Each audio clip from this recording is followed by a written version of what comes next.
नमस्कार साथियों।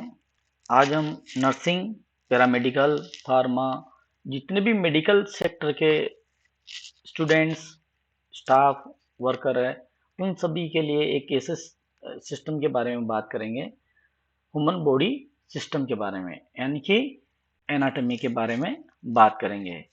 मेजरली कई सारे ऐसे टॉपिक हैं जिनके बारे में कई बात करते हैं, डिस्कस करते हैं, पढ़ाते हैं, लेकिन कुछ ऐसे एब्रीविएशंस हैं, टर्म्स है, वर्ड्स है, डेफिनेशंस है जिनको स्किप कर देते हैं। आज हम उन स्किप्ड, उन टर्म्स, उन डेफिनेशंस को आप लोगों के सामने रखेंगे। ज़्यादातर डेफिनेशंस, जो टर्म्स है, बहुत ही टफ है और आप लोगों के लिए क्लिनिकल के हिसाब से, प्रैक्टिकल के हिसाब से और लाइफ में काम करने के हिसाब से ये बहुत ही ज़्यादा अति महत्वपूर्ण टर्म्स होंगे। तो आशा करता हूँ आप लोग वीडियो में बने रहेंगे। चलिए स्टार्ट करते हैं। Definitions of terms used in anatomy. Anatomy के अंदर जो डेफिनेशंस, जो टर्म्स इस्तेमाल किए जाते हैं, the study of the structure of organization and their parts. Anatomy किसे कहेंगे? The study of the structure of organism and their parts. जीव और उनके भागों की संरचना का अध्ययन एनाटॉमी कहलाता है। जो जीव और उनके जो स्ट्रक्चर्स हैं उनका स्टडी करना ही एनाटॉमी कहलाता है। Physiology, the study of how living organism function and carry out their biological process। जीवों के कार्य करने और उनकी जैविक प्रक्रियाओं को पूरा करने का अध्ययन फिजियोलॉजी कहलाता है। जीवों के कार्य करने और उनकी जैविक प्रक्रियाओं को पूरा करने का अध्ययन फिजियोलॉजी कहलाता है। ग्रॉस एनाटॉमी किसे कहेंगे? The study of the visible structure of the body without the use of a microscope। Gross anatomy, the study of the visible structure of the body without the use of microscope। सूक्ष्मदर्शी के उपयोग के बिना शरीर की दृश्य संरचनाओं का अध्ययन ग्रॉस एनाटॉमी कहलाएगा।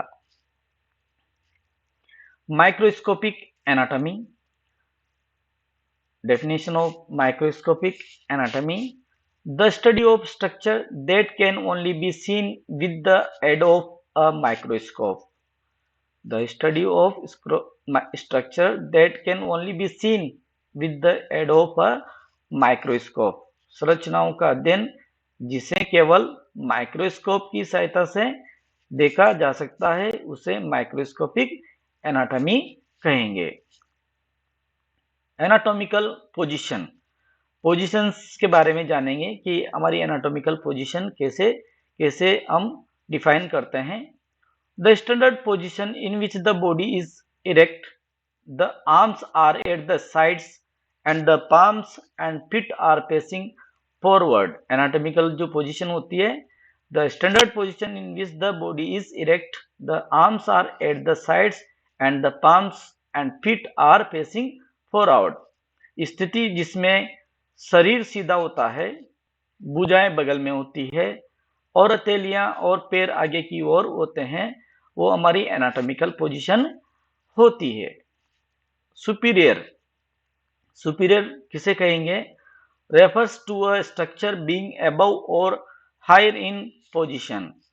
सुपीरियर पोजीशन किसे कहेंगे? Refers to a structure being above और हायर इन पोजीशन। स्थिति में ऊपर या उच्चतर होने वाली संरचना को संदर्भित करता है, यानी कि ऊपर वाली जो संरचना होती है, स्ट्रक्चर होता है, उसे सुपीरियर कहेंगे। इंफीरियर किसे कहेंगे? Refers to a structure being below or lower in position, यानी कि जो स्ट्रक्चर है वो नीचे की स्थिति को दिखाता है, संदर्भित करता है, उसे इंफीरियर कहेंगे। किसी संरचना के नीचे या नीचे की स्थिति को संदर्भित करता है। Refers to structure being below or lower in position. Anterior जो टर्म है refers to a structure being toward the front of the body, toward the front of the body, structure being toward the front of the body कहलाएगा anterior, शरीर के सामने की ओर होने वाली संरचना को संदर्भित करता है anterior. Posterior refers to a structure being towards the back of the body, ऐसा स्ट्रक्चर जो बैक ऑफ द बॉडी को दिखाता है, संदर्भित करता है, उसे पोस्टीरियर कहेंगे। शरीर के पीछे की ओर होने वाली संरचना को संदर्भित करता है। Medial refers to a structure being closer to the mid line of the body, ऐसा स्ट्रक्चर जिसको हम mid line of the body कहेंगे। एक ऐसा संरचना को संदर्भित करता है जो शरीर की मध्य रेखा के करीब होती है, जो शरीर के मध्य रेखा के करीब होती है। Lateral refers to a structure being further away from the midline of the body, जो स्ट्रक्चर होगा वो away from the midline of the body जिसे कहेंगे लेटरल। शरीर की मध्य रेखा से और दूर होने वाली संरचना को संदर्भित करता है। शरीर की मध्य रेखा से दूर होने वाली संरचना को दिखाता है lateral. Proximal refer to a structure being closer to the point of attachment or the center of the body, proximal किसे कहेंगे? refers to a structure being closer to the point of attachment or the center of the body, एक संरचना जो संदर्भित करता है जो लगाव के बिंदु या शरीर के केंद्र के करीब होता है उसे proximal कहेंगे। डिस्टल वर्ड जो एनाटॉमी के अंदर रेफर होता है, refers to structure being further away from the point of attachment or the center of the body, संलग्न बिंदु या शरीर के केंद्र से दूर होने वाली संरचना को संदर्भित करता है distal. Superficial refers to a structure being closer to the surface of the body, शरीर की सतह के करीब होने वाली संरचना को संदर्भित करता है सुपरफिशियल यानी कि surface of the body. Deep refer to a structure being further away from the surface of the body, surface के से away from the away of the body कहलाएगा, शरीर की सतह से दूर होने वाली संरचना को संदर्भित करता है।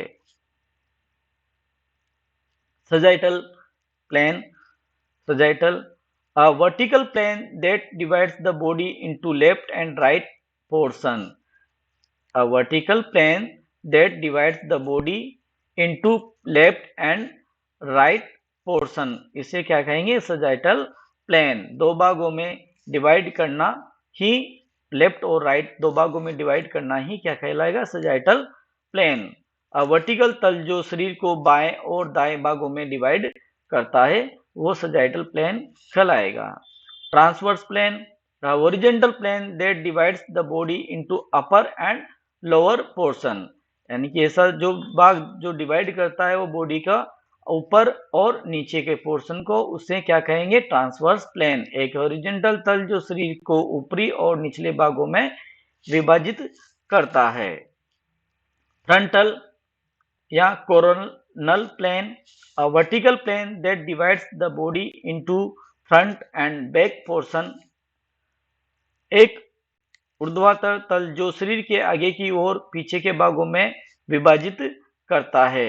divides the body into front and back portion, एक वर्टिकल प्लेन जो डिवाइड्स करता है बॉडी को into front and back portion, उसे क्या कहेंगे? फ्रंटल। डेफिनेशन ऑफ टर्म्स में नेक्स्ट है dorsal. Dorsal refers to the back और upper side of an organism, किसी जीव के पीछे या ऊपरी हिस्से को संदर्भित करता है dorsal. Ventral refers to the front और lower side of an organism, एक जीव के सामने या निचले हिस्से को संदर्भित करता है ventral. These are just few examples of many terms used in anatomy. There are numerous other terms specific to different body system, organs, tissue and structure within the human body. ये सामान्य जो टर्म्स आने वाले होते हैं anatomy के अंदर, उनके बारे में हमने जाना है। और जो terms specific topics, specific body system, specific organs, specific tissues and structure के आधार पर आएंगे, उनको स्पेसिफिक आधार पर पढ़ते रहेंगे। Now next, cavities in human body. हमारी ह्यूमन बॉडीज के अंदर जो स्पेशल कैविटीज होते हैं उनके बारे में भी जान लेते हैं। The human body has several cavities that house and protect various organs and structure. हमारी ह्यूमन बॉडी के अंदर बहुत सारी कैविटीज होती है जो हमारे वेरियस ऑर्गन्स और स्ट्रक्चर को प्रोटेक्ट करने का कार्य करती है और उनको एक स्पेस प्रोवाइड करती है। Here are the main cavities of human body. यहाँ हम कुछ मेन जो ह्यूमन बॉडीज की कैविटी है उनके बारे में जानेंगे। Cranial cavity, this cavity is located with in the skull cranium and house the brain. ये क्रेनियल कैविटी है जो स्कल यानी क्रेनियम में होती है। यह गुहा खोपड़ी यानी कि कपाल के भीतर स्थित होती है और इसमें मस्तिष्क होता है। इस कैविटी के अंदर हमारा ब्रेन स्थित होता है, इसे हम क्रेनियल कैविटी कहेंगे। ये स्कल और क्रेनियम में होती है। Spinal cavity is also known as vertebral cavity. Spinal cavity को हम वर्टिब्रल कैविटी के नाम से भी जाना जाता है। It runs through the vertebrae and contains the spinal cord as well as the surrounding protective membranes. इसे वर्टिब्रल कैविटी के रूप में भी जाना जाता है। यह वर्टिब्रा से होकर गुजरती है और इसमें रीढ़ की हड्डी के साथ ही आसपास की सुरक्षात्मक झिल्ली होती है। ये हमारी जो स्पाइनल कॉर्ड होती है उसको सुरक्षात्मक कार्य यानी प्रोटेक्टिव मेम्ब्रेन्स भी होती है। Thoracic cavity. Thoracic cavity enclosed by the rib cage. The thoracic cavity contains the heart, lungs and major blood vessels. जो thoracic cavity इसके अंदर होते हैं heart, lungs and major blood vessels thoracic cavity के अंदर होते हैं। यह rib cage द्वारा संलग्न वक्ष गुहा में हार्ट, लंग्स और प्रमुख जो ब्लड वेजल्स इसके अंदर होती है। Abdominal cavity situated between the diaphragm and the pelvis. The abdominal cavity houses organs such as the liver, stomach, intestine, kidneys and spleen. Abdominal cavity is situated between the diaphragm and the pelvis. The abdominal cavity houses organs. इसके अंदर जो organs होते हैं liver, stomach, intestine, kidney and spleen. Diaphragm और pelvic के बीच स्थित abdominal cavity में यकृत, पेट, इंटेस्टाइन, किडनी और स्प्लीन जैसे अंग होते हैं। Pelvic cavity, pelvic cavity located within the pelvis. The pelvis cavity contains the reproductive organs. Pelvic cavity contains the reproductive organs such as the uterus, ovaries and testes, bladder and rectum. pelvic के भीतर स्थित pelvic cavity में प्रजनन अंग जैसे कि गर्भाशय, अंडाशय और वृषण, मूत्राशय और मलाशय होते हैं। Pericardial cavity. This is a small fluid-filled space within the thoracic cavity surrounding the heart. Pericardial cavity के अंदर small fluid-filled space होता है within the thoracic cavity surrounding the heart. यह वक्ष गुहा के भीतर हार्ट के चारों ओर एक छोटा फ्लूइड जैसा बड़ा स्थान है। Pleural cavity. There are two pleural cavities, one on each side of the thoracic cavity. They house the lungs and are lined with membranes called the pleura. इस प्लूरल कैविटी के अंदर दो कैविटीज होती है। वक्ष गुहा के प्रत्येक तरफ एक एक कैविटी होती है। ये फेफड़े और लंग्स नामक झिल्ली के साथ, प्लूरल नामक झिल्ली के साथ प्रतिबद्ध होते हैं। Peritoneal cavity, it is the space within the abdominal cavity lined with peritoneum, a membrane that covers most of the abdominal cavity. It is the space within the abdominal cavity, ये space होता है abdominal cavity के अंदर, within the peritoneum, peritoneum के अंदर ही, membranes that cover most of the abdominal cavity, यह peritoneum के साथ प्रतिबद्ध abdominal cavity के भीतर का स्थान है। यह एक झिल्ली होती है जो पेट के अधिकांश अंगों को कवर करती है। Nasal cavity, nasal cavity, next cavity का नाम है nasal cavity, located behind the nose, ये नोज के पीछे स्थित होती है।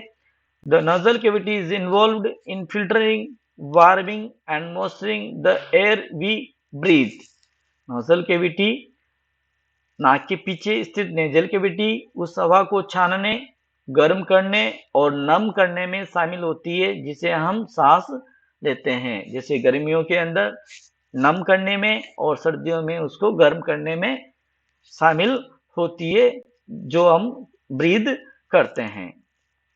Oral cavity, also known as the mouth, oral cavity को हम माउथ के नाम से भी जानते हैं। It contains the tongue, teeth and other structure involved in the initial stage of digestion. It contains teeth, tongue and other structure involved in the initial stage of digestion. इसे मुंह के रूप में भी जाना जाता है। इसमें जीभ, दांत और पाचन के शुरुआती चरणों में अन्य आयाम शामिल होते हैं। ये हमारी शरीर की कुछ कैविटीज हैं जिनके हमें जाना है, इनका इंट्रोडक्शन हमने जाना है। These cavities help protect and support, ये कैविटीज हमारे शरीर के अंगों को प्रोटेक्ट करती है, सपोर्ट करती है। They house while providing necessary space for their function, और ये उनको स्थान प्रोवाइड करती है जब वो अपना कार्य करते हैं। बहुत बहुत धन्यवाद।